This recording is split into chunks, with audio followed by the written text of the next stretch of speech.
Good evening, everybody. Welcome to our regular, I guess it's not really our regular Tuesday stream, because we don't really do regular streams right now, but we've been trying to. Evelyn is a bit sick. People ask why she keeps being sick. It's because she is just sick a lot of the time. We don't want to make this show about her health problems, but she does have health problems. But anyway, apologies for any confusion as well. For some reason, YouTube keeps bugging out on the back end and changing the time. I've had that happen before as well. So, but anyway, say hello to the folks, Mr. Spoon. Anyway, I'm joined today by a good friend of the channel. I've been on the podcast that you and Aiden have, which is Broken Crown. Give yourself a quick intro, Spoon, because some people might not know who you are. I am a South African monarchist and pretty much a man who likes to just look at the world and go, this is incredibly stupid, we should make fun of it. And slowly try and push the Americans towards monarchy. Just like, you have your constitution, but just like animated with something else, because the oligarchical network is not exactly working and it's kind of run its course. Yes, at least in my opinion, anyway. I would say it's run its course anyway, but we're getting towards some of it being run its course because we have we have a bit to get through today. I'm not quite sure if you've got the document to follow along open there, because there will be quite a few links we're going through.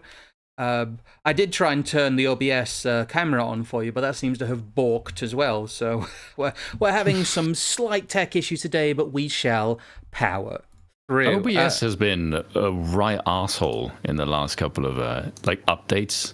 I'd say with almost everyone that I've had, there's been some problems, either with the audio isn't working or it's disconnecting. And it's like, geez, do you guys check this before you roll updates out? Because it's just a shit show. Oh, well, the one that's going around on the back end now, as we do a little preamble before we get started, is the fact that YouTube is basically doing almost like the crypto miner thing and stealing people's CPU cycles if they use adblock, which I believe is very illegal in large parts of the world. So, yeah. I get the impression Google doesn't really operate with the same kind of legal framework as most other people, though. No. Basically not. They can basically do as they please because they are an untouchable big tech firm. Conglomerate defended by the state. Very, very much so, yes. Very, very much so. But the state doesn't seem to be able to defend itself very well these days. No, not with any kind of coherence, anyway. Now, before we get into it, if you do want to donate to the channel, and I will make sure that all donations do get read out, you can do so via the Ko-Fi link. For some reason, YouTube chat won't let me pin that right now, but there we go. Let me do that now. But yes, you can support us via the Ko-Fi link. I'll get that up on screen as well. You can support us over on Substack. I know there's quite a few people who have subscribed to our anti-politics Substack. Thank you for that. Our written work goes over on antipolitics.substack.com. That is technically Evelyn's Substack, but we do both contribute to it. If you do want to support or find Spoon, all his links are down in the description below. Do make sure to click on them, for he is a good egg. Thank you. Anyway, you being a good egg isn't what we're talking about today. We're talking about what looks like at least Western worldwide recruitment crisis, because it turns out the volunteer nature of Western militaries isn't working so hot anymore. I wonder why. I wonder why. Before we get into the sources, what are your initial thoughts on the recruitment crisis?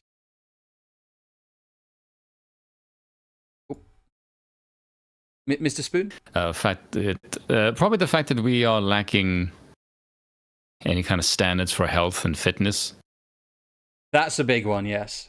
I would imagine that'll be the main thing. And I also imagine there's not many people that actually want to go to the army and actually do something for their nations, because patriotism doesn't exist in the West.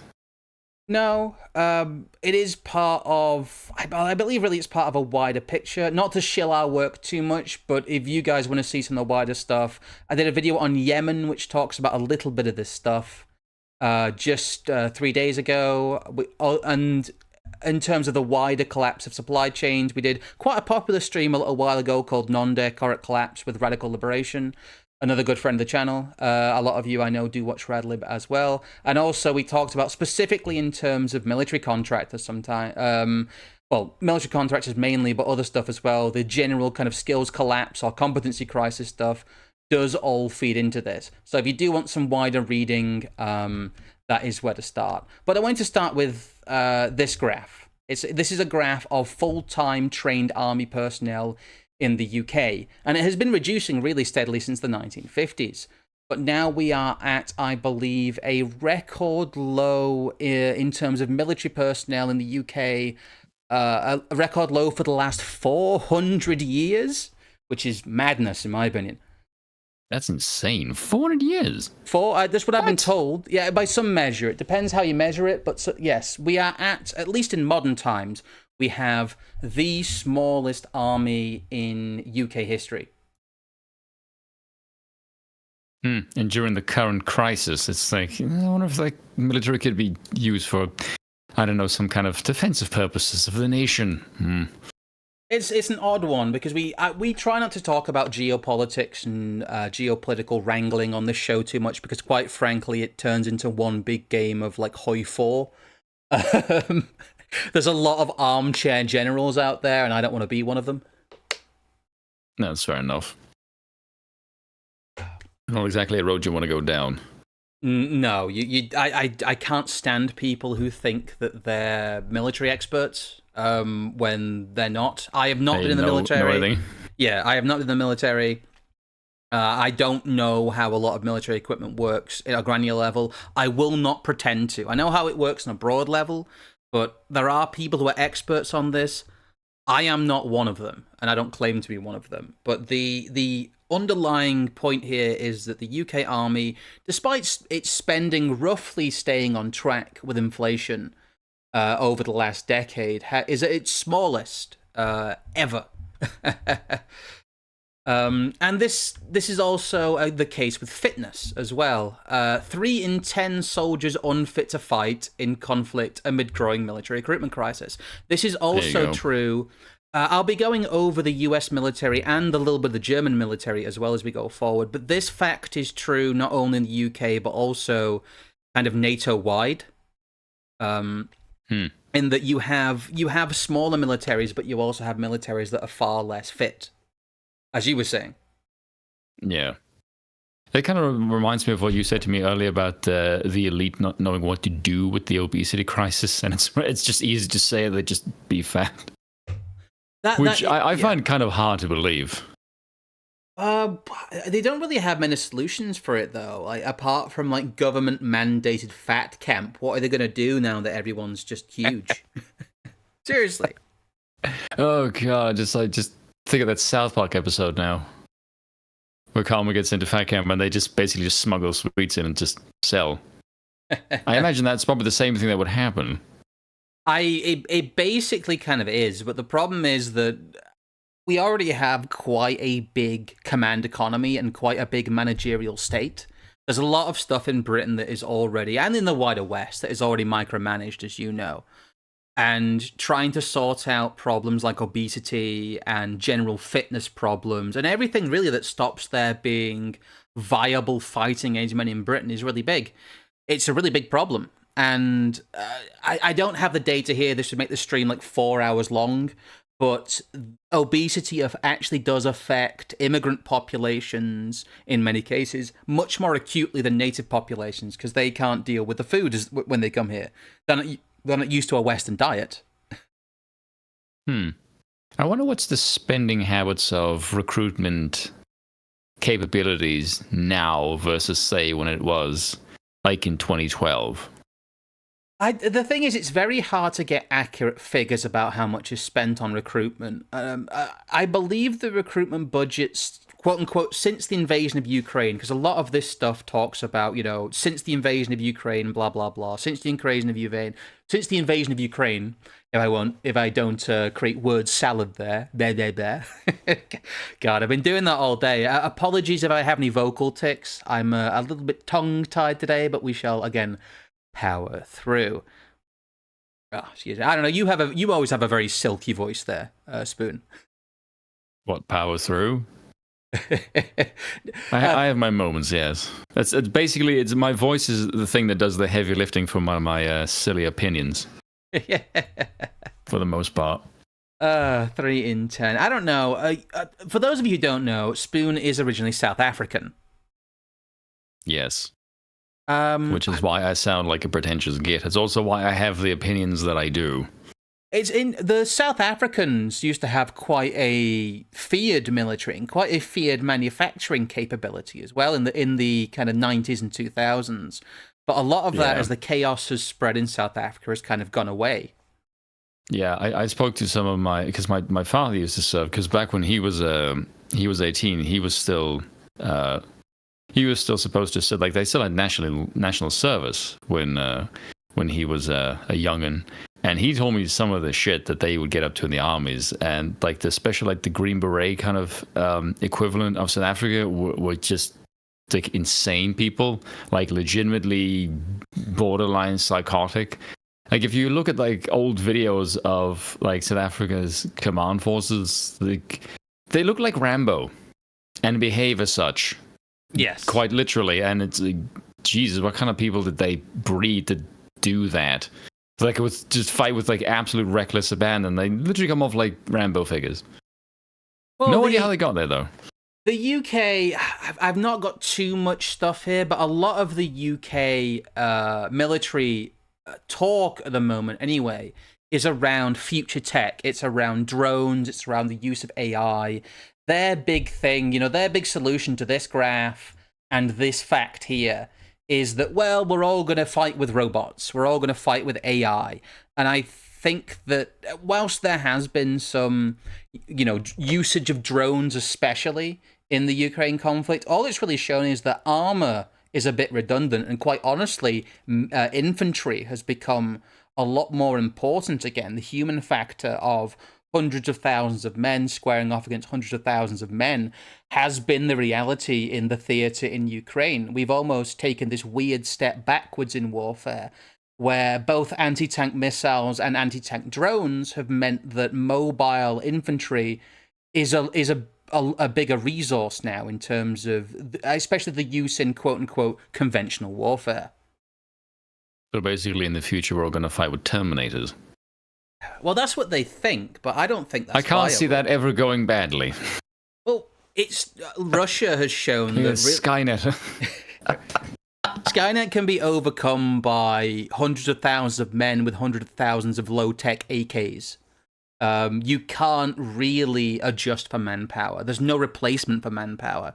And really, I think that is the big lesson that military should learn from the Ukraine conflict, is that if you end up in a meat grinder, you just need more men. It's the sad fact of things. Very, very Russian kind of a warfare tactic. Yes. Grinding down slowly. I will say we are fully monetized somehow on YouTube, so if you want to send a super chat or a super sticker, do feel free. Just a little bit of extra shot. Some people forget that we're actually properly monetized. Although the Ko-Fi link that's pinned is the preferable one, since we don't pay the YouTube tax on that. Do you find yourself your streams getting clipped? Well, to be fair, Aiden and I do, because I swear like a drunken sailor. Is it just because the subject matter tends to be kind of pushing the boundaries? We just always bank on the fact that we're not going to have the VODs fully monetized. It's very rare that we have a video that is properly monetized. Anyway, we are eternally demonetized. Sometimes we'll even get the dreaded red demonetization. So we do actually just subsist on viewer donations. We make basically no ad revenue at all. Okay, there we go. It's nature of the beast. We don't even cry about that. We don't pretend that we're going to make ad revenue. We just bank on not making it. We frankly do not care. We'd rather say what we want to say. Yeah, because I got one of my videos was struck yesterday. Oof. And I was not particularly happy about that. Yeah, and I said to V that I got struck, and he just said what was in it. And I said, I haven't made fun of him, but he said, did you make fun of like the blacks? I'm like, no. Like, trannies? No. Was there anything else? I'm like, there's a swastika meme when it's probably that. And it wasn't even like the Nazi one, it was the Hindu one at 90, because that's the thing I made fun of. I said, how is it that you people who moan about Nazis all day, that you can't even draw the swastika properly? Like, you just look like plebs. That's funny. Like, You I always just find see it absurd. that. You always see the badly drawn Every swastika hate crime with the fake is done hate the crimes, wrong way. Yes. But to answer that question, no, we really don't give a shit about ad revenue and monetization. We really just say what we want to say. We found that's the only way forward. And to be fair, YouTube tends to basically shadow ban us, but we end up in our own little corner, so we don't really mind. Okay, yeah, there you go. This is the main story I want to look at in terms of the UK military, is the Navy. All branches of the UK Armed Forces are in decline, manpower-wise, and are having this recruitment crisis. But the one that's having it most acutely is the UK Navy. This is from Forces.net. It says, Minister acknowledges Royal Navy recruitment challenges, in inverted commas. And this is from January this year. Although this has been going on for quite a long time, as we'll get to when we have kind of our end discussion. But the government is absolutely committed to supporting defence jobs across the piece, according to UK's Minister of Defence and Procurement. I'm not sure what he means by across the piece there, but I think he probably means across. Yeah, I was wondering the same thing. He probably means across the entire armed forces. James Carter has acknowledged to the Commons that recruitment challenges currently facing British armed forces, saying, obviously, we have recruitment challenges in terms of our personnel, but we also have to support British industry, and that is why we have the Secretary of State leading in the role as shipbuilding czar. That's kind of a platitude there. They're kind of going, yes, we can't recruit people, but here's a platitude instead of an answer why. Because I think that... We still need the jobs program to go on. Yes, they do. Spoiler alert, we'll talk about it at the end, but really what's been happening is that within all of the armed forces, again, within what we refer to as the global American empire, which really is what NATO is, and basically all militaries aligned with America operate de facto like America's military, and as such they have to have interlocking policies, and that includes not only the diversity, equity, and inclusion stuff, but this stretches back long before that. I'd like to get that out of the way now and say this is not a quote-unquote woke problem. I still remember one of my subs said to me, when it comes to NATO, the argument from any kind of reaction from were a nation of NATO to be attacked, the response would just be, you'll go as far as America can carry you. Basically, yes. A lot of Europe during the Ukraine crisis has basically been asked to set itself on fire. As we'll get to, extended deployment, especially unexpectedly, and the kind of shifting of equipment, unexpected equipment loss, i.e. you've sent it all to Ukraine, creates these massive military budget holes. And the background this is all on is the war on terror. It's the underinvestment in British armed forces, or the malinvestment in British armed forces, that they've created a fighting force only fit to fight in Afghanistan and Iraq, only fit to fight insurgents, really. And the problem is that a lot of money was spent retooling, creating all these fighting vehicles, these anti-mine vehicles, that in conventional warfare are actually completely useless. Insurgent warfare is very different than conventional warfare, and as such, the British military has found itself, and the American military has found itself retooling continuously to fight really the wars of yesterday, or the forever wars that they really should never have been fighting in the first place. Oof. I don't think South Africa ever got itself involved in the forever wars, thankfully, but that might be due to its continual collapse since the end of apartheid. Yeah, because it turns out that I said this on Twitter. I said colonialism was a mistake, not that imperialism isn't based, but the idea that you should give the reins of power to a group of people who couldn't even master the fucking wheel is like putting a toddler behind the wheel of a Lamborghini going 200 miles an hour. Oh, thank you there. Yeah. It was never going to go. Thank you there, WR Finger, for the $5. It's admirable and refreshing to hear a creator not care about monetization. Cheers from an American friend. Cheers, friend, and I will make sure that all the donations and the Ko-Fi donations get read at least at the end of the stream. But I try to keep up with them as we're going. Here's the story that really made me dig through my notes, because I have a lot of notes, as you probably see being in the Discord now. There is a fair bit. There is a ridiculous amount of stuff that I note down, and that's really how we can do these streams. Is that me and Evelyn note down basically all the news stories we think could be relevant in a research Discord, and that's where a lot of this has come from. But this has really breached the news cycle in a way that is quite interesting, because this is from 12th of January. This is the Telegraph, so only 4 days ago, and it is entitled "UK Aircraft Carriers Can't Be Sent to the Red Sea Because of Navy Staffing Crisis. Calls to send the £3 billion HMS Queen Elizabeth to the region, set to be spurned because the crew shortages mean only support ship cannot sail." There's a little bit of context here I want to add in that there's the HMS Queen Elizabeth and the HMS Prince of Wales, which are the two aircraft carriers. Well, we're only supposed to have one, but the other one was too far along, so that's kind of an unwanted aircraft carrier that is effectively mothballed, I believe, at the moment. This is the UK's main aircraft carrier. In fact, the HMS Queen Elizabeth, I believe, is nominally the UK's flagship, being as it is its only modern aircraft carrier. And it seems that both of them, neither of the aircraft carriers, can be sent to the Red Sea because of this staffing crisis. And this is quite immediate, honestly. I wasn't expecting them to be so honest about this. Maybe in the long run they're trying to get sympathy recruits, or they're trying to bang a drum of emergency about this crisis. But I don't know, Spoon, why do you think they're admitting they're so weak? Desperation? To get more people? I can't really think of any other reason why you would openly advertise your military as kind of going down the tubes. I think that's the case, yes.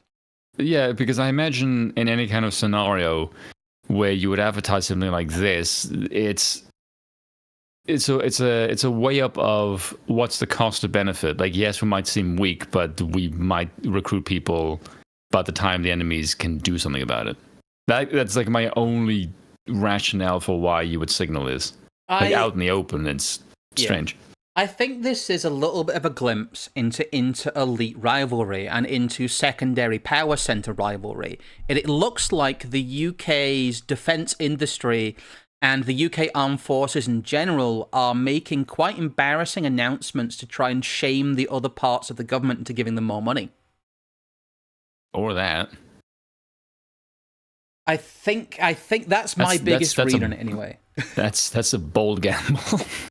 I don't think they really have many more levers to pull, because, in my opinion, this is a very unexpected crisis for them. I talk to you quite a lot, Spoon, and as you know, I try to divide things up into... We talked about it earlier, but some of the collapse watch stuff. And by the way, I'll get that on screen because I've got that all here. We are definitely on full collapse watch. We have been on like constant collapse watch for months, but this is like UK military collapse watch. So I'm declaring a collapse watch as I flash the little banner on and off screen. But I quite like the banner. I've got a little collapse watch banner that goes across screen there that I'm currently flashing. It's one of our little gimmicks. I try to bring those out every so often. And we are also very much dealing with New Britain, guys. It's bonkers Britain, no aircraft carriers Britain. They spent all the money on Stormzy singles. It's New Britain, guys. It's kind of curious that they do this right now, because just from like a recruitment perspective, because do you remember when the Americans were doing like the freaking Disney recruitment thing? I do, yes. We'll get to the American like raised by two moms. But I also look at that and go, you have to realize if you're putting this up, the entire world is seeing this. Yes. And it's like a version of what you're seeing right here now, is that it isn't a signal that your military is weak, or you're just recruiting dumbasses if that's your advert. Yes. I honestly think this is to signal to other parts of the power structure. I think there is a quiet desperation, as we'll get to, as Ben Wallace was basically cycled out and Grant Shapps was brought in the UK in terms of defence minister. Mostly, I believe, because Ben Wallace was being too robust and making too many noises about the rather horrific state of the UK armed forces. But again, let me read a little bit of the article here. Britain's aircraft carriers are not ready to be sent to the Red Sea because of the recruitment crisis engulfing the armed forces, the Telegraph can reveal. It comes as Britain and the US launch airstrikes Thursday night on the Houthi rebels over their attacks on cargo ships in the Red Sea, with Rishi Sunak warning it would continue to take action if the Iranian-backed rebels did not de-escalate. Yeah, that's an impotent cry. It is a very impotent cry, and some of the outgrowth of this. We'll talk about the outgrowth of this once we've been through the all finger these wagging. sources. Don't you keep doing that? We'll do something. It's like, no, you won't. It's just I don't know whether they're trying to humiliate bits of the UK populace or not. I don't know if they're trying to humiliate bits of the army, because I know that large parts of the British state are very scared of the British armed forces. Again, we'll get even to some in its of current that. state. Well, it's just that really, at the end of the day, in any country, the people who hold the guns are nominally in charge. That's just the realities of power. But the UK military is very professional. It prides itself on its skill level. It prides itself on the quality of its personnel. But really, it's been a victim as well of like ballooning welfare budgets. The trend since the 1950s has been cuts in defense spending, boosts in welfare spending, and really that's just left us where we are. And there's also the other issue, which is that money can't buy you competency, money can't buy you commitment, and money certainly can't buy you patriotism. So can't buy you a profit either if Disney's anything to go by. Well, again, it doesn't matter anyway because the aircraft carriers have no jets to go on them. What the fuck? What are you doing, England? Just do you guys remember you used to own most of the world at one point? Like there was a saying like the sun never sets on the British Empire, and you see this right now. Like what the fuck?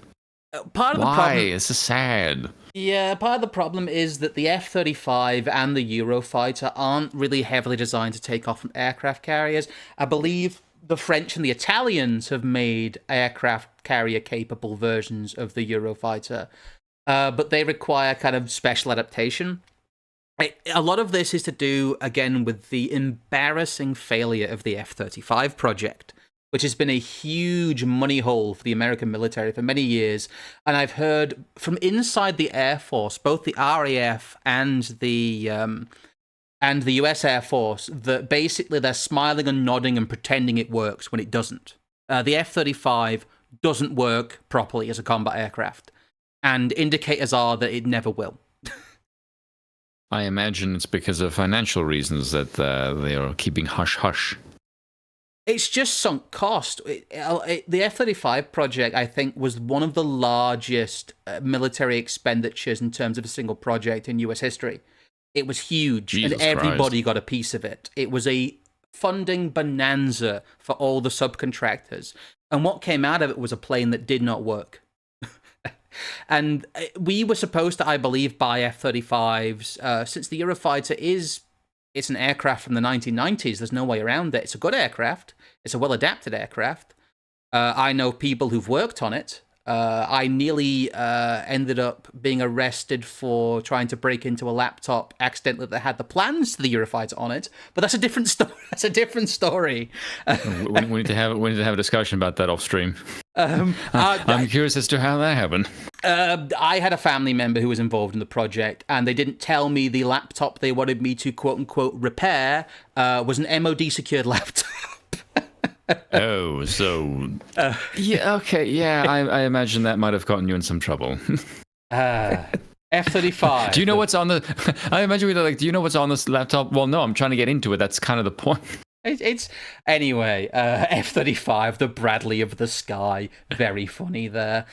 But again, the XJ220. It is this embarrassment. The UK's aircraft carriers have become this emblematic white elephant of the fact that Britain doesn't know where to spend money, and it doesn't really have a handle on its defense plans. There is no border security, plan. maybe.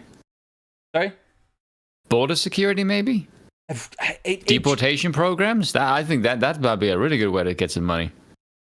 F-35s in the chat. F. Dear. But it's this very worrying indicators out of the British Armed Forces that, yes, we could have sent these aircraft carriers, but they'd have to have American aircraft on them. I believe a lot of them would be the F-22s. I can't remember. I'm not an expert on carrier-based versus land-based aircraft. But they'd have to have American aircraft taking off them anyway, because we don't have any aircraft to go on these aircraft carriers that don't have any troops to staff them. The problem is adding all of these up. It is a huge kind of, I suppose, procurement and manning crisis for the Royal Navy. And you must remember that all of these are decades in the making. This is not a quick fix. This is something that will get a lot worse before it gets better, even if they do open the money faucet somehow. What do you think is going to happen in the long run? Yes. Someone pointed out in chat that the QE2 also broke down immediately when it went for its shakedown. It took 2 months of repair. I believe they snapped a propeller or something like that. But there's been a couple more donations. Thank you for the donation there, Gary Thomas, for the $5. Hey y'all, big fan of you both. Is there any army on Earth with enough manpower? The only one I can think of maybe is Israel. Also, yes, we have to say that we love the nation of Israel. Sometimes we get Nigel Farage to do it for us. We might do that near the end. Gosh. But you must remember, we're only still monetized because of our deep love for the nation of it. I can never do that with a straight face. Yeah. Do not look at the videos I've got coming out in the next 2 days, because they're dealing with the whole tunnel thing, where let's just say I'm going to give my honest opinion about them. And there's a reason why I'm not doing it on YouTube, because I have some rather spicy opinions, let's say. The life sentence has donated $10 over 2 messages, because it is quite a long message, but thank you for your donation.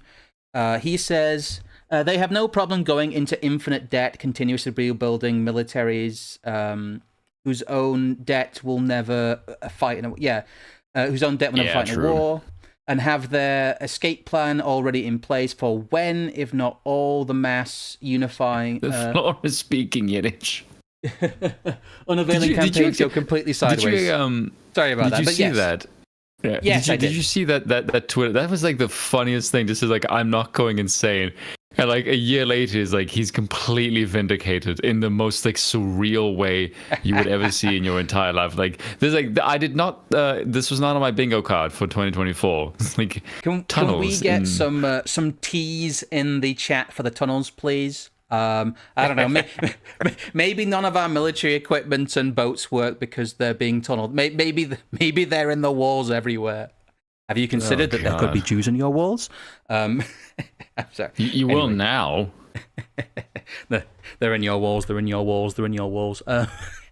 Because I imagine now, if anyone ever hears Yiddish in any capacity, and they actually like, I'm hearing it again, they will actually just go, they might actually be in the walls here as well. Oh, I Gewalt.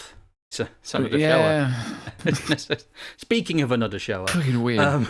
Britain to scrap 2 Royal Navy frigates, says reports. And this is the first of the reports, because this is a story about 2 frigates being scrapped. We'll be going over next a story about another 2 frigates being scrapped.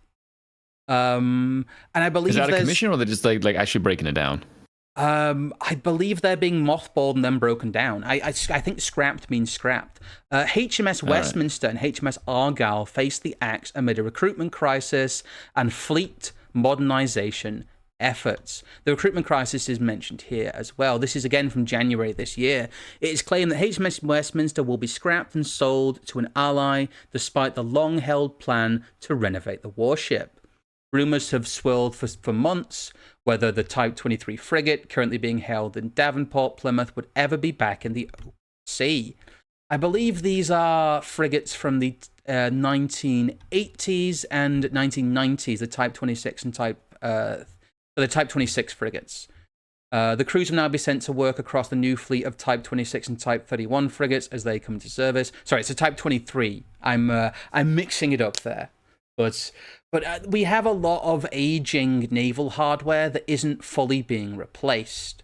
So these are 2 frigates. This is HMS Westminster and HMS Argyle, which are simply being scrapped. But the replacements are not really battle ready yet. The kind of the big article I want to go through is from Navy Lookout here, and it's called "Is the Royal Navy in Crisis?" Because there's some really, really big points here about this one, about the fact that the Royal Navy is currently, well, embarrassing itself, frankly. I'll quickly go through those and we can have a bit of a chat, because I realise I'm talking a lot here, Spoon.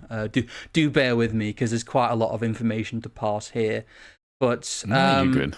Frigate numbers crash. On the 4th of January, the Telegraph reported, as we just talked about, HMS Argyle and HMS Westminster will be scrapped due to lack of sailors. Further down, it talks about the fact that, and I shit you not, this is true. I'll get the link open here. But as the Times reported, Royal Navy forced to advertise for Rear Admiral on LinkedIn. Advert for Director of Submarines exposes shameful recruitment gaps because they said that there was no internal candidate qualified enough to become a Rear Admiral. So now, as the Royal Navy is now trying to recruit Rear Admirals on LinkedIn. Yeah, LinkedIn. Which is absolutely insane. Do they get any takers? Like, what? I don't even have words for that. That's just lunacy. Who are you hoping to get via that kind of recruitment process? It's not going to be like first-class material, I imagine. The Davy 1602, don't worry, we'll get to the ship tenders, because what you're talking about is ship tenders. We'll get to the ship tenders later, because we'll be talking about the ship tenders. But yeah, it's insane, isn't it? But of course, an admiral in the Royal Navy would have to come from within the Royal Navy. And if they can't find a candidate within the Royal Navy, then there is no candidate. Maybe I'll apply for it. Fuck it. Should I apply for Rear Admiral? I could be a Rear Admiral. People that they're probably. It's probably better than the people they're getting now. I could be a Rear Admiral. And yes, I'm aware there's mimetic purposes to this. Rear Admiral's also quite a good joke position, especially in the Navy. Yeah, I'll zoom in on this a bit. Hopefully it won't go off. Many reasons. It's kind of on the edge, but that's fine. I just try and make the text readable as well. But the bit I want to go over is the bit where it says tipping point here. Because there is a coherent argument that scrapping worn-out frigates that have become a major money pit makes good sense. The retirement of HMS Monmouth and Monrose was perhaps justifiable. Those are the other 2 frigates being retired, on the proviso that a bare minimum number of ships could be kept going until replacements arrive. The loss of 2 more frigates will leave the Royal Navy with just 9 in commission, and with only 6 destroyers, which is ridiculously low for the Royal Navy. Already on a knife edge at this point, the credibility of the whole fleet becomes doubtful. Amphibious operations / littoral strike is one of the foundational tasks of the Navy, and the loss of the LPDs, that's basically landing platforms, they are troop landing platforms, would leave the capability in a very fragile state, pending funding from MRSS and in the full future combat force vision and its enablers. So they're trying to go for this full future combat force, which is what they refer to as like the future tech version of the Royal Navy. But yes, that's just 9 commissioned frigates and 6 destroyers. And I don't know what they normally have in service. Basically also the removal of amphibious operations, which means that the Royal Marines are no longer really in play, or at least not in the same way. It's doing the research into this recently and culminating in this stream has left me very, very, very genuinely worried about the British Armed Forces and its viability, because we do just seem to be rolling over and letting our military die because nobody has the competence to right the ship, if you'll excuse the pun. Quite literally. Quite literally, yes. To the point where you're trying to recruit via LinkedIn. There's also been as has been the case with the kind of embarrassing, 2 aircraft carriers but no aircraft. One of the aircraft carriers still isn't in working order, the Prince of Wales. It's effectively mothballed, and we can't staff either of them. But even with that, we still have a £17 billion shortfall, despite having 2 aircraft carriers. This is kind of from a blog. I don't know who AOAV are. Explosive Violence Monitoring. I believe they're kind of a war monitoring and nominally anti-war outlet. I try not to put, quite frankly, bullshit websites on our stream because it dents our credibility sometimes. But this seems pretty good, and they are talking about the fact that there's a £17 billion shortfall just in normal operations, and a lot of that seems to be a symptom of mismanagement and kind of wider cuts in public services, which do impact the army because everything in the public sector is interconnected. And as we further degrade as a country, it is inevitable that our armed forces will degrade as well. A recent report from Reuters on the UK military's staggering equipment funding shortfall of £17 billion, that's $21 billion, over the next decade, as identified by the National Audit Office, raises significant concerns about the financial mismanagement within the UK's defence sector. I don't know. I've gone through those 3 stories. I guess, you currently live in Ireland, but if you lived in Britain, would you be very concerned about the safety of your country if it came under attack? At this rate, yeah. I can't imagine why you wouldn't be. I mean, the one friggin' thing that you want your state to do is defend the nation. And you're openly saying that, yeah, we actually can't recruit anything. Or anyone to actually give a shit. That's ever so slightly concerning. Well, it is and it isn't. I think under the control of the current government, under the control of the current regime, I think that having a slightly crippled armed forces is nominally comforting. It kind of cuts both ways, in that the people in charge are ripe to use the armed forces under certain circumstances against the British public, specifically the native British people. I think there was an explicit threat of that during the lockdowns as well. It's not just an implicit threat; it has been made an explicit threat previously. But also, I don't know. Not to get into too much of the discussion that I was going to have at the end, but I think that the British state is somewhat afraid of the British armed forces. You think so? I think that they see them as a rival power center, yes. To be potentially used by someone who could overthrow them in the future. They are really one of the last rival castles that the UK government has to leave intact if it wants to survive. It can't completely subsume them. Otherwise, as has happened, really, they'll stop functioning as a military if they just become another element of inefficient kind of managerial bureaucracy. It's kind of insane. I'm kind of wondering, like, what would that look like if you could effectively, like, coup the British government? I mean, I'm pretty sure Prince Charles, or King Charles rather, he has the powers to dissolve Parliament, does he not?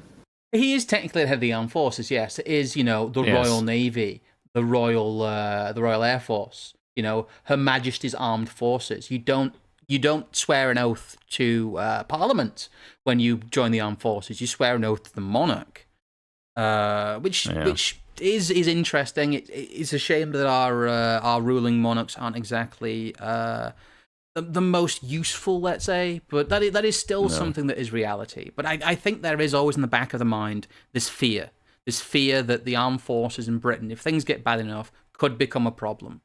But anyway, because I imagine in like a hypothetical scenario that as unpopular as King Charles may be, I imagine if he told Parliament to fuck off, he'd rule. There would probably be a bunch of people who think he's kind of based for doing that, and he would probably gain a sliver of approval. Especially if the implication is he could be a better ruler than the current ones in charge. I imagine if he just went up and just said, "I'm going to start deporting people," he would get massive favor. Yes. It's hypothetical, but it is. The last quick one I wanted for the UK Armed Forces, before we move on to the US Armed Forces, is the fact that throughout all of this, and I know this through knowing people who are in the military, is that military personnel are living in deficient housing with black mold and broken boilers. Some accommodation has been deemed so poor, rent cannot be charged. God damn. Military housing has always been terrible. It was terrible when some of my family were in the armed forces. It's even worse now. But this, I think, is one of the driving factors of the recruitment crisis here in the UK, at least, is that large parts of the armed forces are very much underappreciated and under-equipped, both in terms of equipment to do their jobs and just equipment in terms of how the UK armed forces is housing them. Jesus fucking Christ. And those are supposed to be your armed forces. Those are the people that defend your nation. You would think you would treat them like, I won't say royalty, but at least adequately. Well, I've got some stories from the other militaries, but there's also a running theme throughout the West that military personnel, especially ex-military personnel, are seen as security threats. Their employment is greatly reduced after they leave the armed forces. They are often kept tabs on by the UK government, especially if they've been in the special forces. A large part of the UK security state focuses inwards and tries to look at ex-military personnel especially. We'll go over that when we go over some of the American military stuff. But I will take a quick sec here to read the slightly mounting up super chats. Thank you for the super sticker, the $4.99 The Lamented Guide. I've been speaking to you recently. It's been good talking to you. Yeah, he's a smart bloke. Yes, he is. He asks me questions that if I don't know, I just refer him to you. That's typically what I do. Is like, talk to Scrump. He knows more about this than I do. The English loyalist says, I wonder if they are going to force foreigners into the services. They are fighting age, plus they have naval experience in the dinghy. Oh my God. That's really good. That's That's brilliant. It also terrifies me that, oh yes, we're going to get people that have no loyalty to this country whatsoever. We're going to put them in positions where they could use the arms for all kind of shit. It's Jesus fucking Christ. It's like Tesco pirates. We'll go over this at the end, but the UK Armed Forces aren't stupid, and they genuinely will not put incompetent people in places where they know that they will cause others to get hurt. It's unacceptable, and if stories of that started getting out, it would basically be the end of retention in the UK military. They would lose basically everybody of worth. So they can't. They're stuck, really. We'll get to the impossible dilemma they're in near the end, because that's kind of one of the conclusions. But they are very much in a bit of a dilemma here. Thank you, Glow in the Dark. I see you've donated a total of $15 for these two questions, but long-time fan of the channel and long-time supporter, so thank you. Problem with a lot of new equipment in the military, as I see, is they lack endurance in long, drawn-out conflicts, making them a money sink. Very much yes. Yes, over-complexity is a big problem. Again, for $10, as you can see in the Ukraine, a 2K drone can take out most vehicles. They probably need more disposable tech or more defensive vehicles. Tanks are like sprinters, powerful and fast, but lack stamina. Well, they used to have stamina. Basically, what's happened is drone warfare has turned large armored vehicles into effectively battleships in the 1940s. In that we've almost had like an aircraft carrier revolution, in that a swarm of aircraft can take out a battleship in the same way a swarm of drones can take out a Abrams tank. It's very similar in terms of how the warfare has changed. I know, Spoon, what are your thoughts on modern warfare? War has changed. Jesus bloody hell. That's not my ever expertise. Right now, I'm just sort of looking at the world and just going like, who's going to do the next big thing that's going to cause some rather freaking chaotic thing? Because my initial reaction was, what's going to happen with Russia and Ukraine? That's kind of the main thing that people's been focused on. I don't think anything is going to happen with Iran. Like, that's just like a lot of neocons. Like, the whole thing with them is like, you've been doing this for how many years? It is really like almost 20 years. Yes, like when people I see like, oh look, they're like saber ratting at Iran. I'm like, I'm doing this since 9/11. Like, what the fuck? They're not going to do shit. That's just like a lot of posturing. I think there is a lot of posturing, but as the posturing continues, it's very expensive posturing is the problem. Yeah, it is. I will agree. It is very expensive posturing, and not going to find me disagreeing with that. Yeah, no. But well, here we go. Here's another one that everyone's been talking about. But it's very much a case of what did you think was going to happen? From 12th of January, U.S. military sees sharp drop in white recruits. Army Secretary says... Really? No shit. Army Secretary says American forces face a serious situation as recruitment falls 10,000 short of its 65,000 enlistment target. That's a big shortfall. Do you think they could have been responsible for that in some way? Well, it's kind of, I don't know. You can give your spiel now about how integration doesn't work, because I know you're dying to.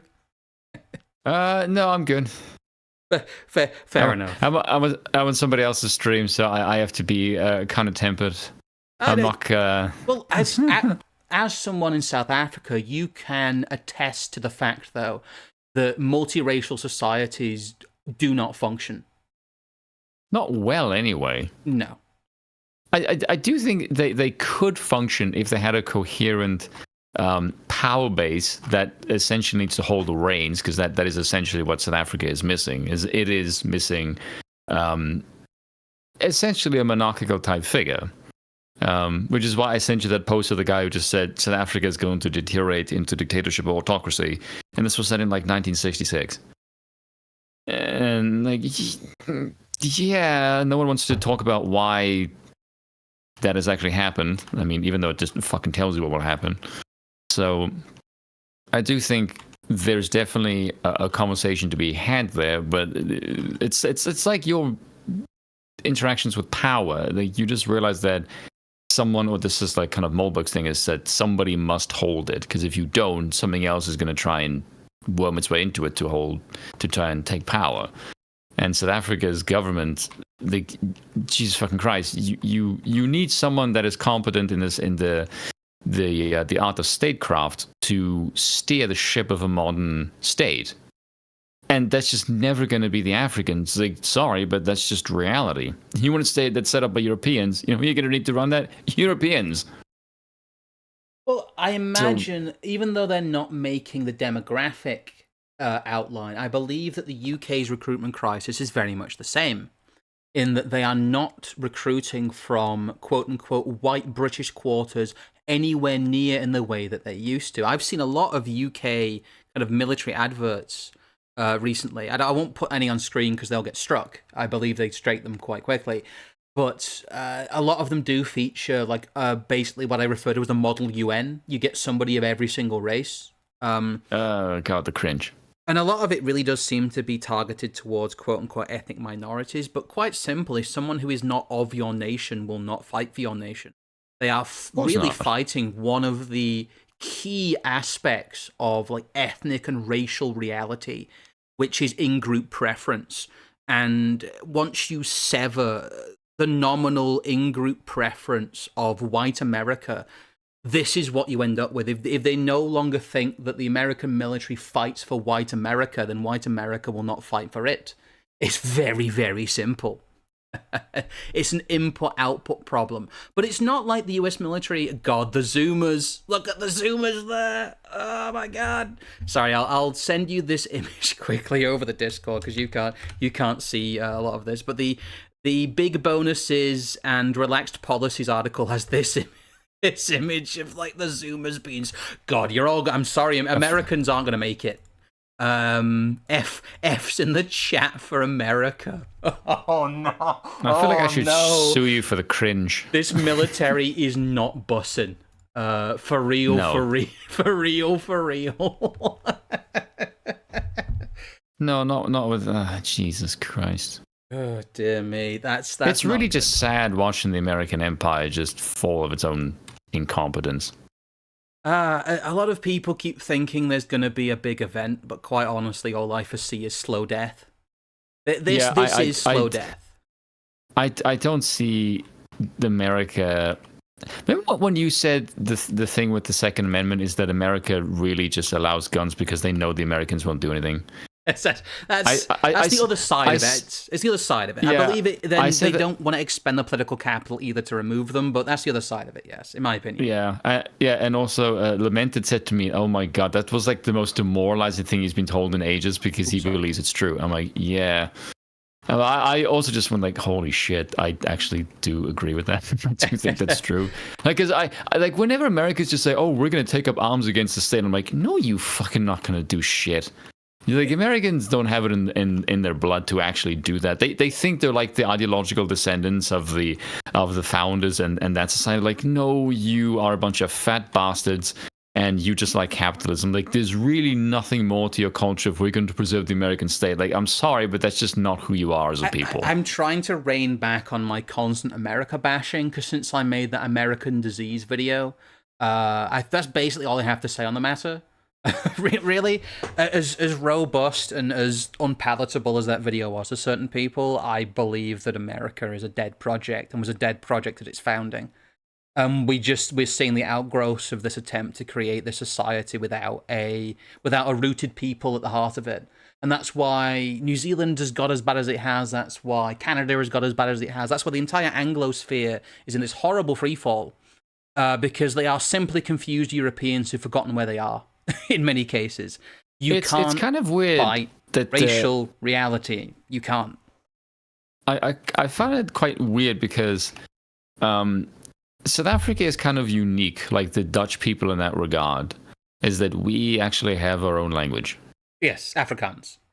Yes, is that there is a distinct culture that was made directly from the Dutch in a way that no one else really that's white and outside of Europe actually has. Because I know New Zealand doesn't have it, Australia doesn't have it, Canada doesn't have it, not does America. Like the Dutch and the ones who speak Afrikaans are really the only ones who made like a racial culture all of their own. I believe that's which is rather weird. Being under such pressure and being under such attack constantly as well. And there's these pockets that nearly underwent ethnogenesis in some ways, to get into slightly theory-dense stuff. A lot of people have talked, I've had some good conversations with people about where does ethnogenesis take place? Has America undergone ethnogenesis? Has white America undergone ethnogenesis? I believe it hasn't, because they are not nominally, the default ethnicity of America, and haven't been for quite a while. At least in terms of policy, at least since the 60s. So they didn't even get 200 years. Some people have made an argument that some bits of Australia have, and it's maybe gone into reverse. But really, that's the problem, in that once you end up with an end of implicit primacy in the American military for white America, this is the situation we end up in. And as I said, big bonuses, relaxed policies, new slogan, none of it saved the military from a recruiting crisis. The American military effectively has infinite money, but it is a permanent stimulus to the American economy. I wrote a piece for the Substack called Military Stimulus Complex, in which I argue, I think pretty indisputably, that the American military is a giant socialistic stimulus to the American economy before it is a military. It is meant to war is a racket. Yeah, it is meant to pump money into well-paying defense industry jobs. That is its main function. But as we see America trying to even entertain the idea of war with Russia and Iran, it's thinking about it. It's unthinkable still, I believe, in the halls of power, but they are at least having to think about the contingency. And as they're trying to re-gear their big military machine to that footing, it's just collapsing under its own weight. It's amazing to witness this, but it is. It's just collapsing under its own weight. Who was it that said? I think it was Sarkon who said on the stream. Do you know a man by the name of Louis Laval? This is like over a bit ago. We had Louis. Louis was, I believe, our channel is one of the last places that Louis appeared on. Yeah, Louis is very, very based. I believe he's actually like pro-monarchy in a sense. Yeah, if you guys want to go check it out, the stream's called Violence and Society with Louis Levi. It was a great stream, and we did a lot of the shoot your local drug dealer stuff in that. Oh, nice. That's right up Louis' alley, yeah. But we all miss Louis. Yeah. I actually would like to know what he's currently making in the situation, because I know he basically deleted his entire channel. Yes, he did, unfortunately. Which was kind of sad. But I remember him and Sargon basically saying that a lot of the mentality of America's current ruling elite are basically old boomers that have a hard-on against the Soviet Union, and they have, like, ever since the fucking 80s. And this is like an old foe that they've always wanted to just fight. And the fact that it's never going to happen is, like, a depressing. It's almost like someone who wished they could do something with their life, but they realize they're too old, but they still want to fucking try. That's basically the mentality of their elite. It's the bucket list. It's the John McCain. Exactly. That's yeah. One of the jokes I made was that John McCain was one of the only people to be turned down by the Make-A-Wish Foundation because they actually couldn't bomb Iran. Pain in the brain, McCain. We don't miss you. Rot in hell, you dirty neocon. Let's get some S's in the chat to spit on fucking John McCain's grave. I even remember. I remember even a Sticks making video about him who just said, like, the send off that he got as far as the American apparatus was like surreal. Like, he would usually get the kind of send off you'd only receive for, like, American royalty or, like, presidents. He was the ultimate insider. He was like, he did everything right in terms of what the regime wanted of him. He was like the perfect warmonger. Yes, man. He was, you know, bomb around all that shit. Yeah. I can't fucking stand any of that. Can't stand warmongers. I would say he was one of the most evil people, at least in the modern day, next to Dick Cheney and Donald Rumsfeld. Yeah, he was just it's a like my holy trio of just asshole people. Neocon's got a neocon. But here's where it comes from. This is an article from 2011 from NBC News, and it says, report, too many white men lead the military. The US military is too white and too male at the top and needs to change recruiting and promotion policies and lift its ban on women in combat, an independent report from Congress said on... the thing is, it's like A and B. It's like, well, the US military... Why? Can't recruit white people, and here's the US military 13 years ago going, we're not going to recruit any white people. It's like sticking your finger in your eye and going, ow, why does my eye hurt? Yeah. Like, we're not interested in recruiting white people. And like 5 years down the line, we're lacking white recruits. Like, didn't you say you didn't want them like 5 years ago? What did you think was going to happen? Well, there was this idea. Cause and effect doesn't seem to exist in the minds of the elite. There's a mindset in the NHS, there's a mindset in the US military, there's the mindset in the UK armed forces, the mindset everywhere in Europe that you can simply replace people as interchangeable economic units. And that is not the case. Yes. Atomization. They thought that they could replace, literally, large parts of white America in the US military with all kinds of diversity hires from all over the world. And it turns out you can't. It turns out, as I said, those people, because they don't see themselves as part of your country in the same way, they aren't loyal to your country, and they don't want to be in your military. And if they do join your military, they can't meet the requirements. They're not able to operate the equipment. They're not able to be disciplined enough. They are incompatible with... I suppose that military and regimentation... National identity. It's the ultimate form of hierarchy, and it's one of the ultimate, really defining facts of civilization, is an organized military. You must be quite a well-developed civilization to have a properly disciplined army. And we see that in Africa, that most places don't. And that's really what they're butting up against here, is the fact that civilization's incommunicable. I find it funny that that's the one hierarchy that can't get going. Because usually the left are like militantly hierarchical for their structures, at least as far as like power drives go. But when it comes to military, like when it comes to like actual physical prowess, they are completely impotent. Well, they don't understand warfare. They don't understand the warrior. Like being a warrior mentally is like inherently right wing, as we'll get to. Martial culture is inherently right-wing. You have to keep alive like a mini fascist organization within your state to have a functioning military, because that's really how they function. You will follow orders, you will kill people. And in terms of a soft, care bear, liberal order obsessed with welfare, those two things don't coexist particularly well. But it's just like, we don't have enough white people. cut to 13 years earlier where they're telling explicitly white people need not apply. Here, I'll quickly play this. What is that quote by Thucydides, which is a society that has its thinking done by fools and its fighting done by cowards, something like that.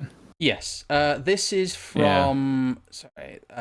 Will have its thinking done by cowards and its fighting done by fools, or something like that. Just a quick 30-second clip here. It's Colonel Mark Wooten of the U.S. Air Force Civil Air Patrol says the only guidance he puts out for them is to stop hiring middle-aged white people, especially dudes. This is from July 2023. I'll quickly play this. It's only 30 seconds, this clip, so... Before you do that, remember when I said to you before, do you think when I said to you, is all of this like a ploy to increase the sort of anger of racial tension by pointing out the fact that clearly one group is superior? And you said to me, no, that's just a consequence of their idiocy. And I still find that very hard to believe. Because I don't see how you don't see that as blindingly obvious. Like, it still terrifies me when you said to me that they don't actually see it that way. I'm like, how do you not? They don't. It's the thing is to be who they are, to say what they say, and believe what they believe. They have to have these blind spots. It's the shape that they take. But this is like lunacy. Well, it is lunacy, and we're seeing the outgrowth of this. But anyway, I'll quickly play this clip. Give me a second. And the only really guidance I'd put out there for them to consider is stop hiring middle-aged white people, especially dudes that are pilots, because honestly, we all think alike too much. And if we're going to be preaching diversity and being inclusive, then for crying out loud, let's back it up with let's make the rhetoric meet the reality. Wah, wah. Oh, let me reopen that quickly. There we go. Yes, here again, another one from 2022, which is the fact that Air Force leaders set new goals to diversify officer corps. August 2022. This has only really just been. It's not really even been thrown into reverse yet, but really the everything is fine veneer has only really just dropped. When really, I'd say since the end of the war on terror, in quotes, 1.0, I'd say 2008, 2009 is when all this really started to kick in. Like I said, it predates a lot of the woke stuff. So I don't think people blaming this on woke are correct. It's a much bigger and much longer story than simply wokeness. But that has been its kind of biggest outgrowth recently. Is the fact that you have still these conflicting stories where you've got people screaming about the fact they can't recruit white people, whilst other arms of the US industrial machine are still trying to go no white people. Genius. Absolute genius. We really are run by a bunch of head cases and morons, aren't we? The last thing, and again, something I want to talk about in terms of the persecution of military people, and the reason why a lot of military families are no longer telling their sons and daughters to join the military. This is an article from Vice from 2021. What the fuck? God damn it. Why are so many Marines neo-Nazis? While many vets are being outed as far extremists, one branch keeps popping up when it comes to neo-Nazis, the United States Marine Corps. It's because they're like men who are trained to be elite fighters, and if you're trained to be a warrior, you're going to be, by today's standards, considered quote-unquote far right. You cannot be an effective warrior and not be right-wing in some capacity. It doesn't work. That's really what the American regime is butting up against, and what this story is kind of admitting, in that to train somebody to kill for you as a nation, you must imbue them with a nationalistic spirit that allows them to kill. And if you do that, then you can't really put that back in the bottle. It is completely at odds with the rest of the structure of your society. You sound like Uncle Adolf. How dare you speak sense in reality? It's the second half of this, in the yes, the elite parts of your military, if you are basically a big rainbow, like liberal democracy managerial mess, are going to regard, the structure of government above them as nominally their enemy, because you've had to instill in them a spirit that is an anathema to that. And it's like, how can that not be understood? I suppose they do understand it, but really, there's no way to square that circle. I'm kind of coming to the end of the U.S. military stuff here. I don't know. What advice do you have, Spoon, for the U.S. military then, hearing all this? Stop recruiting fat people. That would be my main one. And also, just stop hating the main demographic of your country, you fucking idiots. It's so silly. It's silly that we can point this out and have this discussion, and yet these people are still in charge. They still do manage to retain power. Yeah, that's kind of the main thing. That's kind of like a white pill, and also the main thing is just that if people actually got their heads together, I don't think the elite would actually be very difficult to uncouple from power, because they are really, really incompetent. They seem, the thing is, it's something I always say, they must have a basic degree of competency somewhere. There's no such thing as an incompetent ruling regime. You can't be a ruling regime that is wholly incompetent, because you become so incompetent you can no longer retain power. I think what's happened is that all of their competence is focused on retaining power, and it's like I was literally about to say that. Is it maybe just because like they're good at holding power but not much else? It's like having a massive military and a gun. Like, we can fire it in one direction, but in any other way that it's supposed to be used, we literally don't know how to use it any other way. It seems like the post-war world has turned these people into paranoid political animals rather than people who are capable of wielding power in an outward sense. But we shall move on quickly to some of the stuff in the German media. Because, again, Germany is undercutting... All hail the AfD. This is from DW. This article is just entitled, German Military's Mission Impossible, Attracting Recruits. Defense Minister Boris Pistorius says Germany's armed forces are experiencing major difficulties in recruiting new members. It's hampering efforts to strengthen the Bundeswehr following Russia's invasion of Ukraine. Now, that is a very South African name. That is a very South African name. He's possibly originally Dutch. Yeah, it wouldn't surprise me, actually. Pistorius is very Afrikaans. Oh, Dutch is Deutsch, which just means kind of, Deutschland and all that. They're kind of very similar people. But anyway, enough ethnography. The German military is something I spoke about during the skills collapse stream that we did. And the fact that they have very low readiness, the lowest readiness, I believe, in terms of NATO, of military equipment, to the point that they realized none of their Leopard tanks worked, and that's why they couldn't send them to Ukraine. But the Germans are a classic example of being afraid of their own military. Their recruitment crisis is very, very acute because of things like this. Commando Company is disbanded due to far-right culture. SKS soldiers to lose their jobs or be moved after reports of Hitler salutes and extreme attitudes. I imagine how much of that is trolling. Like, thank you, Sonny Jim. The Dutch are swamp Germans. Exactly. That's why they're so tall, so they can keep their heads above water. But they kind of have to, given where they reside. I'm going to say yes. A whole country below sea level. Who could have imagined it?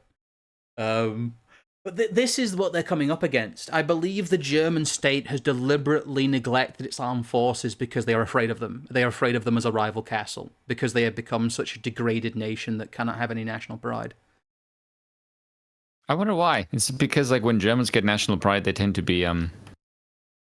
They tend to be very effective with it, yes. They're very efficient. Yes, and Germany has a reputation for, when they get their shit together,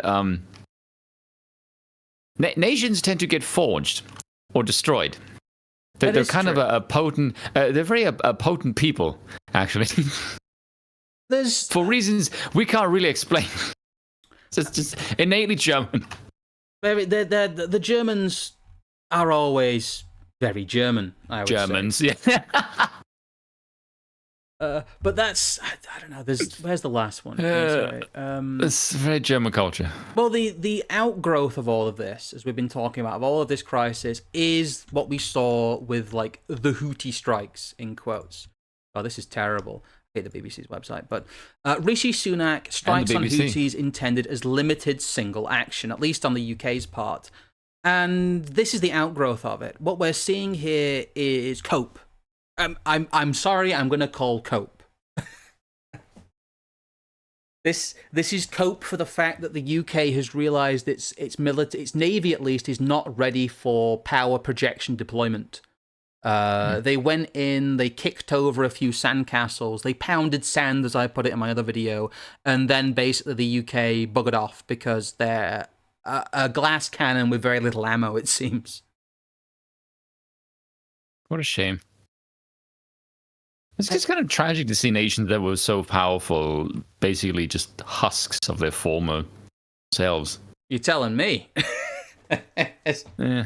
I mean, I do have some like expertise in British naval history. I have studied British military history quite heavily. I try not to let my military autism come out. Some of it came out a lot more when I used to stream more with Trig. Don't worry, there'll be more Trig on the channel. Those of you who like our It's Okay, We're From the Internet series, we'll be doing one on David Dees at some point this month. But when I used to stream more with Trig, we get more into military autism, World of Guns, and things like that. But it's very, very sad to see that. But this is the outgrowth. This is the cope we're having to deal with. The fact that the UK, if you're not familiar with the situation, the UK government basically decided to do airstrikes without consulting Parliament. They've had to grovel in the aftermath because it kind of reveals that our political system is a lie. If the MPs have no input on who we bomb, then maybe Parliament isn't actually sovereign after all. Oopsie doopsie, power lays elsewhere, I wonder where. but anyway. There's definitely no global oligarchical cabal in charge of the West in any way whatsoever. No. The MPs are definitely for legal in charge. purposes, we have to say that. Yeah, the MPs are definitely in charge. That's why when the UK bombs people, they don't even get asked. Yeah. I hate that people's reaction has been, ooh, that's bad for democracy, rather than going, that means democracy might be a lie. Yeah. I feel like at this point in time, if you still think democracy is a viable form of anything other than just like a fucking ceremony that essentially just gives the current ruling elite the veneer of, what's the phrase I'm looking for? It's not authenticity. I get what you mean, yes. But it's fucking the phrase going to bug me now. Legitimacy. Thank you. That's the one. Legitimacy. Then, because that's basically because I kind of want to do a video on why democracy is like shit and America's collapsing constitutional powers, and that is the one thing that I would like to hammer home to Americans is that the concept of democracy is really just a ceremony that gives you the impression that you are somehow valued in the regime and the elite have a form of legitimacy because you voted. But that's really for your benefit. And meanwhile, They get to do whatever the hell they want with your apparent approval with a 4-year time span, and that's basically it. The outgrowth of this is that Britain even struggles to do token military action as acts of political theatre. Which is not at all scary. It's quite amazing to me. Maybe they can, again, to use the pun, right the ship. But it seems that their symbolic strikes against the Houthis to quote-unquote protect our shipping hasn't really worked because... there's been 2 missile strikes, 3 actually, in the last 24 hours on shipping. None of them have done much damage, but really what the Houthis are doing is a psychological effect. It's to try and discourage shipping through the shipping lanes. All that has to happen is enough ships get, moderately damaged that people don't want to use anymore. And all these airstrikes were predicated on that. They've had to say it was limited, a one-time thing. Oh, please forgive us for not asking Parliament. And it didn't even work. It didn't even do what it was supposed to. Okay, now. I haven't been following this the missile strike story. Can you give me like a TLDR? TLDR is that the war in Yemen has been going on since 2002. The civil war has been going on full scale since 2015. The US has been bombing it on and off since 2002. We're bombing it again because they decided to fire a few missiles into the shipping lanes to basically say that Israel shouldn't be bombing Gaza. And it's really this, it's a culmination of geopolitical stupidity from the West, that they have entangled themselves accidentally in quotes, once again in the Middle East, to the point that they're not able to function properly in terms of like normal relationships between them and other countries. It's become an embarrassment, and they're basically flailing because they've not been able to resolve a lot of the unresolved tension in the regions. I think it's really an outgrowth of the fact that they have no proper plan. Do you think they just make it up as they go along, just to sort of? Because like, if I look at the sort of just shit show, aside from the fact that they're incredibly incompetent, I get the feeling they have like this grand vision of the world, like they're moving. I think they look at people like they're pawns in a chessboard, and in the grand scheme of things, yes. But I don't seem to think they realize the pawns have a life of their own, and they don't just move where you want them to. Like, humanity is not nearly as controllable as you think they are, especially when some people are too stupid to be controlled. Well, another problem is, and it's something that we talked about during the non-dare call it collapse stream, about when the Suez Canal got clogged by that ship that turned the wrong way, is that globalization has led to a world that a couple of sand people in a failed state can effectively hold large parts of international shipping to ransom because our supply lines are so convoluted and globalism is so inefficient and roundabout. Well done. I mean, the question that nobody's asking is, why are the Houthi rebels able to affect us and possibly even affect the British standard of living and inflation in Britain by creating a shipping crisis? Why are they able to do that? How is everything so fragile that they can do that? And no one seems to want to ask why. No one seems to want to answer anyway. I wonder why. Might be embarrassing. See, that's also a good and bad thing, is that I look at that and think you don't really hold nearly as much power as you think. Like you said to me, what the elite have is a very strong power apparatus to give the impression that they can control things, but really they don't have as much power as they would lead the people to think they do. No, as I describe it, I always describe them as the herders of chaos. Their big power is in propaganda and framing. They are people who spin events to their advantage, rather than, they're not these puppet masters as many people imagine. They're rather impotent in many ways. And we're starting to see that manifested in that they aren't able to make a lot of these annoyances go away. And when they do try and make these annoyances go away, the British, the Royal Navy goes, "Oh no, our Navy don't work. Oh dear." But this is getting not too long in the tooth here, but we've got a bit of time. This is one I want to talk about because it's a bit military geekiness, but the UK and US Navy, the Royal Navy and the US Navy, are a base-bound navy. They don't use what are called ship tenders, which means they can't replace men, ammunition, and other things on the fly. They can't reload at sea, which seems insane. Okay, This is from the U.S. Naval Institute blog. It's called "Where Are the Tenders?" Ship tenders are what refuel and rearm ships. We have a situation where the Americans have a nuclear-armed aircraft carrier with a technically infinite range, in quotes, in terms of fuel, but that can't be rearmed at sea, which is insane. I'm just trying to imagine that, like how. So basically, if you're en route somewhere, you can't get somebody else to do it. You have to stop somewhere. Yeah, where are the tenders? It's like, not where are the tendies. Yeah, the US military doesn't have enough good boy points, and therefore they've run out of tendies. They're kind of talking about the fact that really the US military is like base bound. Here are all the bases in the east. And the problem is that every time a US ship goes in operations, it has a very limited operational span, which is why they can't just sit there and bomb the Houthis continuously. It's why they can't sit there and basically form almost like a destroyer or frigate screen around the Red Sea. They quite frankly don't have that capability. And if the US military doesn't have that capability, no Western nation has that capability. And that is where we have found ourselves. Wait, Americans are the only one who's supposed to have that on paper. They're supposed to be the most capable military on paper, always. They're always supposed to. The doctrine is that they're supposed to be bigger than the two biggest other militaries added together.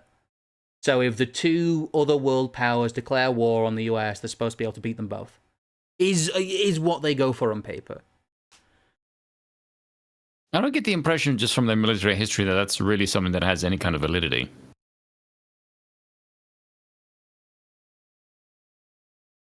A whole lot of logistical, yes, they do on paper, but they don't have, the thing is, they don't have the full capability. I'm not going to read this entire blog to argue about ship tenders, but, you know, if you want to read it yourself, here it is. Here's the Where Are the Tenders blog. And the fact is, they don't exist. The tenders have not been replaced, contracts haven't been put out for them, there are not enough ship tenders for continuous operation. That is just a fact. So there you go. I'm not going to argue about it because it's reality, and I don't argue about reality. I merely describe it. But here we go. Here's the last one before we get onto some of our conclusions. Yes, it is a fact. It's not about suppliers in this case. From rockets to ball bearings, the US does not have a viable regime of ship tenders to make sure it can have continuous operation at sea. It is a base-bound military. That is how it operates, and it will tell you that itself. From rockets to ball bearings, Pentagon struggles to feed war machine. The flow of arms to Ukraine has exposed a worrisome lack of production capacity in the United States that has its roots in the end of the Cold War. But this is the other big thing, in that it's not just the fact that they would struggle to rearm ships at sea. It's that a lot of the missiles don't exist anymore. A lot of them were given to Ukraine, or they're having trouble manufacturing them in general. A lot of these next-generation warfare, in quotes, armament programs produce very little in terms of volume. And when they do produce stuff in volume, it gets very, very expensive. And I get this is part of the kind of the wider skills collapse and the collapse in the defense industry, but I know this I know this firsthand actually in some ways because of some of the stuff I've been privy to. But this is very real. The supply line crisis is very real. The hollowing out of NATO to try and feed Ukraine is real. The manufacturing capacity of the West cannot keep up with even just the war in Ukraine, never mind a theoretical war with Russia. And it's the same thing that happened to the Second World War. It's the power with the biggest manufacturing capability is the one that wins. And right now, I'm afraid that is Russia and its allies. They have far more manufacturing capacity than a lot of the Western nations do. And that's why they're able to do what they're doing with Ukraine. America, did you learn nothing from the Second World War? That's pretty much what got the Soviets to win, is the fact that they just made more. There's more of them. Nobody does rearming at sea. It's not the 1970s. Well, yes, they've abandoned it. I don't know why people think this is... I guess people get stuck in military doctrine dogma. No, in a sustained war, if you are having a sustained naval conflict, you need ship tenders. You need to rearm at sea. The reasons no one's done it since the 70s is because since the 70s, nobody's thought there's going to be a great power war. A lot of the Cold War stuff was fake, to be honest with you. And both the US and the Soviet Union knew that there would not be a hot war after the Cuban Missile Crisis. In the 1970s, that's why you had a lot of the nuclear armament treaties. The reason that nobody does rearmament at sea is because nobody thinks there's going to be a great power war, whereas we now find ourselves in a situation where people think there might be. So people are asking, where are the ship tenders? I don't understand why people are frankly being that stupid. You are stuck in military doctrine dogma. This is what is wrong with people. Many things. I guess it will come to pass. But yes, if you want to do sustained naval warfare, you need to be able to rearm at sea. I can't believe that people are trying to debate this. This is very silly. But people having military autism aside, and yes, we do need to rethink how military works. We do need to look backwards as well. Or not. Or not, yes. But we do need to look backwards to how military conflicts have worked in the past. Because, like I said, the Ukraine conflict, drone war aside, is a very old-fashioned grinding conflict. It's a conflict of manpower. And people didn't think that conflicts of manpower would exist in the 21st century. But they do, and they have. So, did you know there was this military power in the Second World War, and they employed the tactical blitzkrieg? I don't know if you ever heard of that.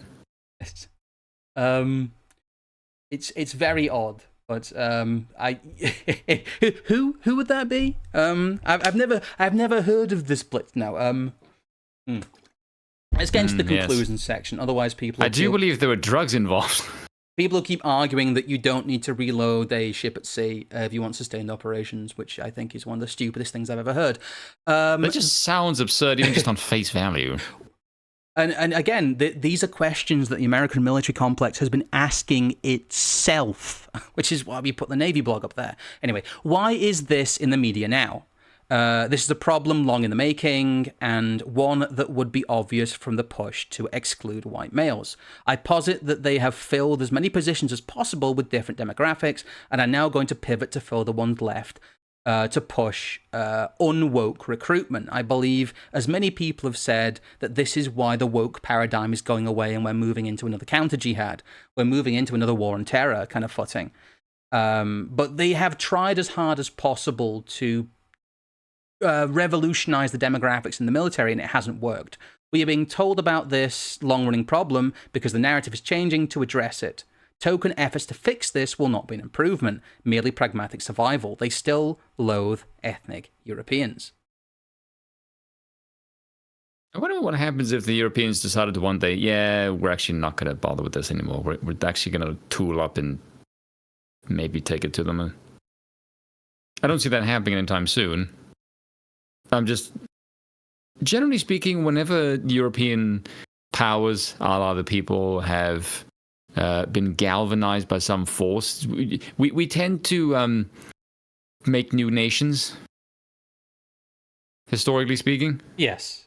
If people don't want to reckon with the collapses of their own militaries, then the delusion is just going to continue. But you're right, they do tend to make new nations. That's kind of good point. There's a really good Korean drama called Princess Empress Kai, and there's a really good character called Tal Tal, and he had one really brilliant line that I really liked, where they sort of took power, the faction that he belongs to, and sort of like this sort of semi-coup kind of maneuver. And he says to his uncle's like a warrior, and he said, wars create nations, but it's philosophy that keeps them. Yes. Like, bloody hell, that's a really good line. Why don't we even see that shit in kind of our Western, in our television series? Because, like, that's a really, really good line. Well, because that's actually true. That is what holds nations together. It is what holds nations together. And what kills nations, really, is... I've described NATO recently as a machine that lies to itself. And to a degree... Oh, God, yeah, that's absolutely true. The Russians are also a machine that lie to themselves, but not to the same degree. I believe that the Russians have a much more realistic picture internally of what's going on than the Americans do internally of what's going on. And that is why they've been able to reverse things somewhat in Ukraine from quite a shaky footing at first. I'm with a lot of people that I believe that the invasion itself was incompetent, the timing was wrong, he should have gone in 2014. It's far too late. Putin himself is actually a very cautious person. He's a very steady kind of manager of Russia. He's not someone who's an ideologue. But it's, I don't know. You think the reason he's portrayed that way as a kind of madman is just very useful to... It is. Because I imagine the reason why he's played that off in the media is to give the plebs the impression that any kind of action thrown at him is necessary, because any moment now, despite the fact that Ukraine has been winning for 2.5 fucking years now and haven't done shit, that he's somehow going to invade Poland and somehow make his way to France somehow. And I don't see how anyone can look at this and not think that this entire thing is a house of fucking cards. Well, it is. It's just very strange to me. Like I said, we've not had a war between properly armed powers really since Second World War. Does the Korean War count? Really, since the Second World War. There has never been proper not sustained... the gravitas since the Second World War. Yeah, there's never been proper sustained naval combat, at least since the Second World War. So really, we don't know. Everybody who has experienced full-scale naval combat firsthand is dead. He's dead or dying. It's kind of scary. But anyway, the next point I want to make is the fact that a martial culture is inherently right-wing. Man in warfare, and this is I'm going to read a quote here from one of my pieces on Substack. There's also a video of it if you guys want to check it out, called The Holy Mountain. But this is a quick quote from my Holy Mountain piece, because I make this point here. Man in warfare needing a solid idea of what he is fighting for seems obvious, but in the post-war modern West, increasingly devoid of family ties, modern militaries must create a culture for their soldiers in which those ties are still artificially kept alive. If you look at the belief structure of those in the US military, it is overwhelmingly Republican and libertarian in nature, often reflecting marginally more traditional values than the population at large. However, the highly controlled environment makes it prone to repeated expulsion should ideas that counter the regime take hold, as they did in the German Special Forces, as we went to earlier.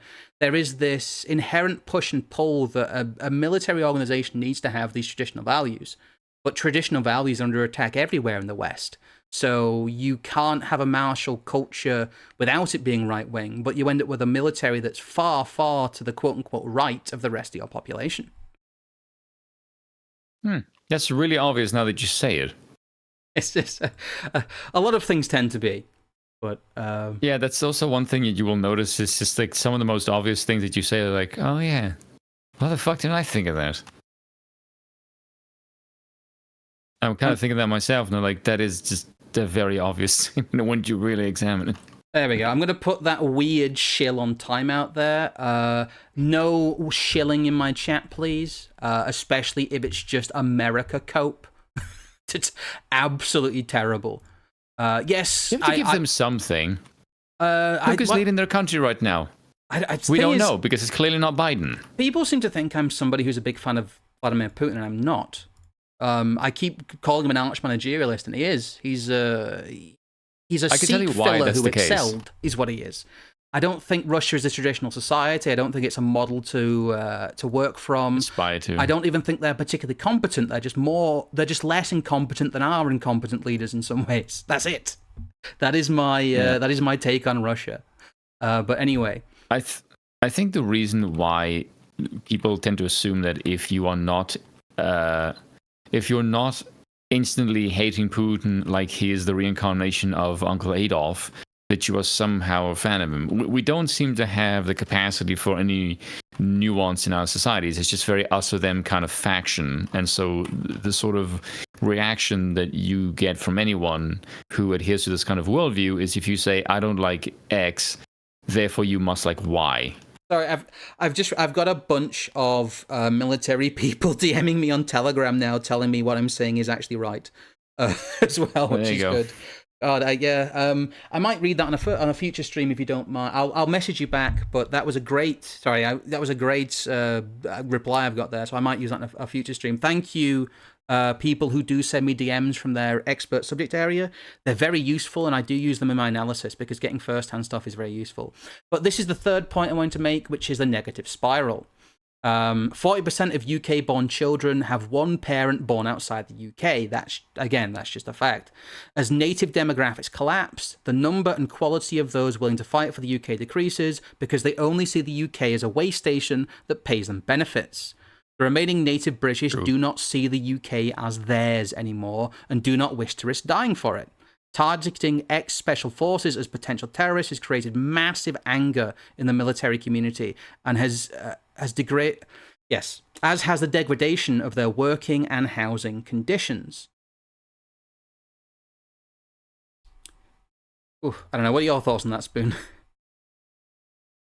I was wondering, like, how the hell would you combat that in a way that doesn't instantly make the elite scream, "Oh, sweet Jesus Christ, here come the Nazis"?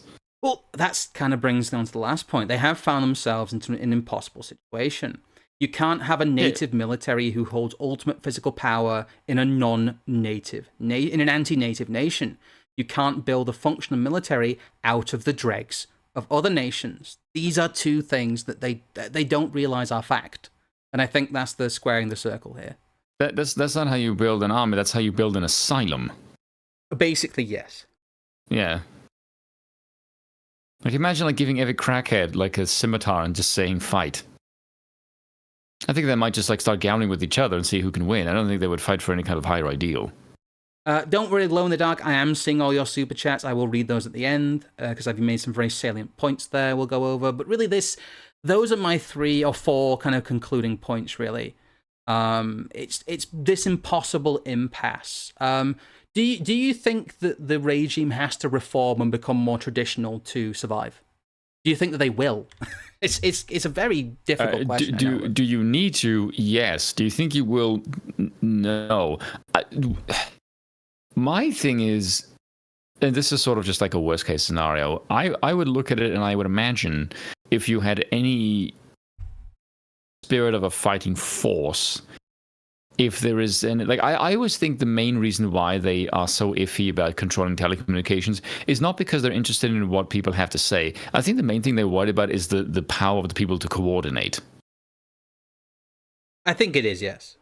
Yes, and so I would imagine if you had any kind of people that had a bit of chutzpah in them, so to speak, and could potentially rally around, say, like a Trumpian or Pinochet type figure, that once you realize the native force actually has a set of fangs and coordination, that is when the regime will be impotent to essentially resist a form that could come into its own outside of the current structure of power. Like Molbach had this interesting thing that, let's say, he said if Trump were to wanted to take power, he said you would do January 6th on like January 22nd. And he said in the case of, let's say the people downloaded an app instead of like voting with ballots, and the app had location privileges, and every Trump supporter is out on the ground, and Trump could just say, okay, here's what I'm going to do. Once he's in power, like, I'm going to declare my emergency powers. I'm going to fund myself directly because the Federal Reserve is not under any, it's not in the Constitution. It's not part of the executive branch, or it's not part of the legislative branch. It's not part of the judiciary. So I imagine it must be in the executive. So he will just use the executive to fund himself, and he will get people in just large groups and just sort of steer them via the app into institutions of power, which the Secret Service would do because they're the one branch that's completely loyal to him. And you could essentially just take over the country through these reserve military powers. And I imagine in Trump's case, he is a lot more sort of the on-the-ground people, not the higher-ups, because the higher-ups are completely fucked. But I imagine the on-the-ground people would have a lot more power if they are pulled in every direction by a competent executive they actually trust, like Trump. Possibly. The problem is, you all get into hypotheticals then. The problem is that the elite class, power is only wielded when the elite class move as one. That is when they are most powerful. And the American elite class, in a hypothetical situation like that, would simply just move against him. The internet would be cut off, something would be done. And there are lots of levers that can be pulled. And the problem is that once you have a permanent elite class, like exists everywhere, you will always have a permanent elite class. But once you have a permanent elite class that is diametrically opposed to any kind of re-traditionalizing of your society, then really, anything, even exploiting the quote-unquote corner cases within the system won't work, because it isn't to do with the letter of the law, it's to do with the fact that they are in charge and you are not, as I keep reminding people.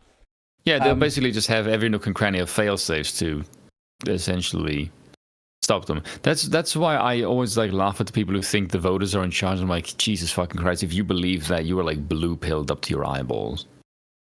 Because that is very clearly not the case. I don't see how people don't understand that democracy is weaponized to only favor those that are in the regime. After 200 fucking years, how do you not see that? That's insane to me.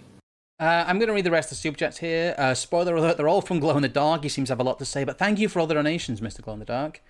Here we go. The tank isn't useless. If you don't have anti-tank equipment, you're kind of screwed. That's true. It really is kind of like a weird rock, paper, scissors. In the tanks are very effective against forces that don't have good complex anti-tank weapons, but not very good against the ones that do. Problem with African leadership is they aren't capable... which many foreign powers encourage because they are easy to control. That's true. Now, it's kind of their own fault. I wonder sometimes if the Ethiopians sought out innovation in the 1910s to 20s, they could be better than they did. Better because they did beat Italy. Fair enough. The elite are good at networking. That's a good point. Having global power projection is hard without willing pawns. On the bright side, harder global trade means West may have to build things again. That's another point in that the US military can operate and project power as a base-bound military because it has so many military bases. But what happens if, like what happened to the British Empire, if your outposts start saying no? What happens if a bunch of people who host US military bases, like what happened to the French in Africa, in Mali and Chad? What if a Mali and Chad situation happens to America and they don't have the resources because they're stretched so thin everywhere to just turn around and bomb these people out of existence? What happens when? What happens if and when people start saying no? There was one area that happened into Britain in the Second World War. I'm trying to think of where that was, yes, but it happened to the British Empire throughout the 1950s and 60s. It was to a guy called Montgomery, I want to say. Someone in the chat will know. I'm trying to think of that, but there are loads of examples of basically people. But once people start turning around and saying no to America and not getting bombed, then it's kind of over, I'm afraid. Military, another $10 here. Militaries need to chart for performance and cost. Optimal performance is the cross section of the two. That's true, but as I explained in the military industrial complex, military stimulus complex post that I wrote, that really the militaries of the West have become these giant permanent stimuluses that supply well-paying defense jobs rather than equipment. The equipment costs so much because you're subsidizing all the people making it. A missile doesn't actually cost $1 million. It costs $1 million in American wages because you are paying your defense sector so much money because it is a massive inward stimulus. And that approach isn't compatible with the military stimulus complex. It's not compatible with the way that militaries have been used in the West that has not had really a war in, at least a proper war in 80 years. Within living memory, nominally, we haven't had proper warfare, and so militaries have become simply tools of further managerial spending.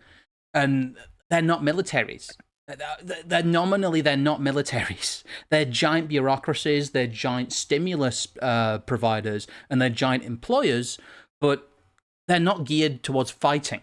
They're geared towards bureaucracy, and that's why. Yeah, it's just a DAE jobs program. It is, and that's really all it's ever been as an army, really, especially post World War II. Permanent large militaries as large managerial bureaucracies are disastrous because, like all monopolies and like all managerial bureaucracies, they become less efficient over time, not more efficient. That's why you have $2,000 military screws. Yes, the purpose of a system is what it does. Exactly. We were talking about this the other day. Have you got any rants before we finish then? Not that I can think of at the top of my head. Sorry, I know I've talked a lot this stream, but it's something I've been trying to work out in my own head for quite a while. And it is just, it's unfathomable, isn't it? It just, when you see it, it's just like, what? It's just like the sheer incompetence of military incompetence. Just like the scale of it, really. Yes, the scale of it is troubling. The problem is, I always provide this caveat is, we don't know how much of this is true. Honestly, I have a hand in, the ground level stuff of the US and UK military through people who watch our channel, family members and friends that I have. I'm able to get a read from normal people who are, low commissioned officer level and below. I know how it looks like that. And the picture lines up. The picture does line up with what we're being told. But there's no real way to confirm all of this because the industrial, the UK kind of blob of military and intelligence services is a bit of a black box. And like I said, from my point of view, it looks like a black box that is a black box to itself. And they don't know, the left hand doesn't know what the right hand is doing. And as to finish my point from earlier, that's why Putin talked about the empire of lies. Because ultimately, that's what this is. It is a machine that lies to itself. I said that earlier. And he identified that quite astutely. In the American empire is an empire of lies. And one of those lies is that you can buy military prowess with printed money. And that hasn't been tested fully yet. Doesn't also make sense either. No. But just think about it. So go on. No, I'm just thinking about how do you think that especially when it's not based on machine. It's based on human endeavors and their capacity to. It's essentially, this is sound kind of sketch, but it's essentially based on genetics. Yeah. How well can you take orders? How strong you are? How disciplined you are? Those are not things that you can just buy or manufacture. Not everyone. Those is are born. part. Yeah. Yes, but you know the movie 300. Mm. You know the beginning where they essentially decide whether or not they're going to abort the kid.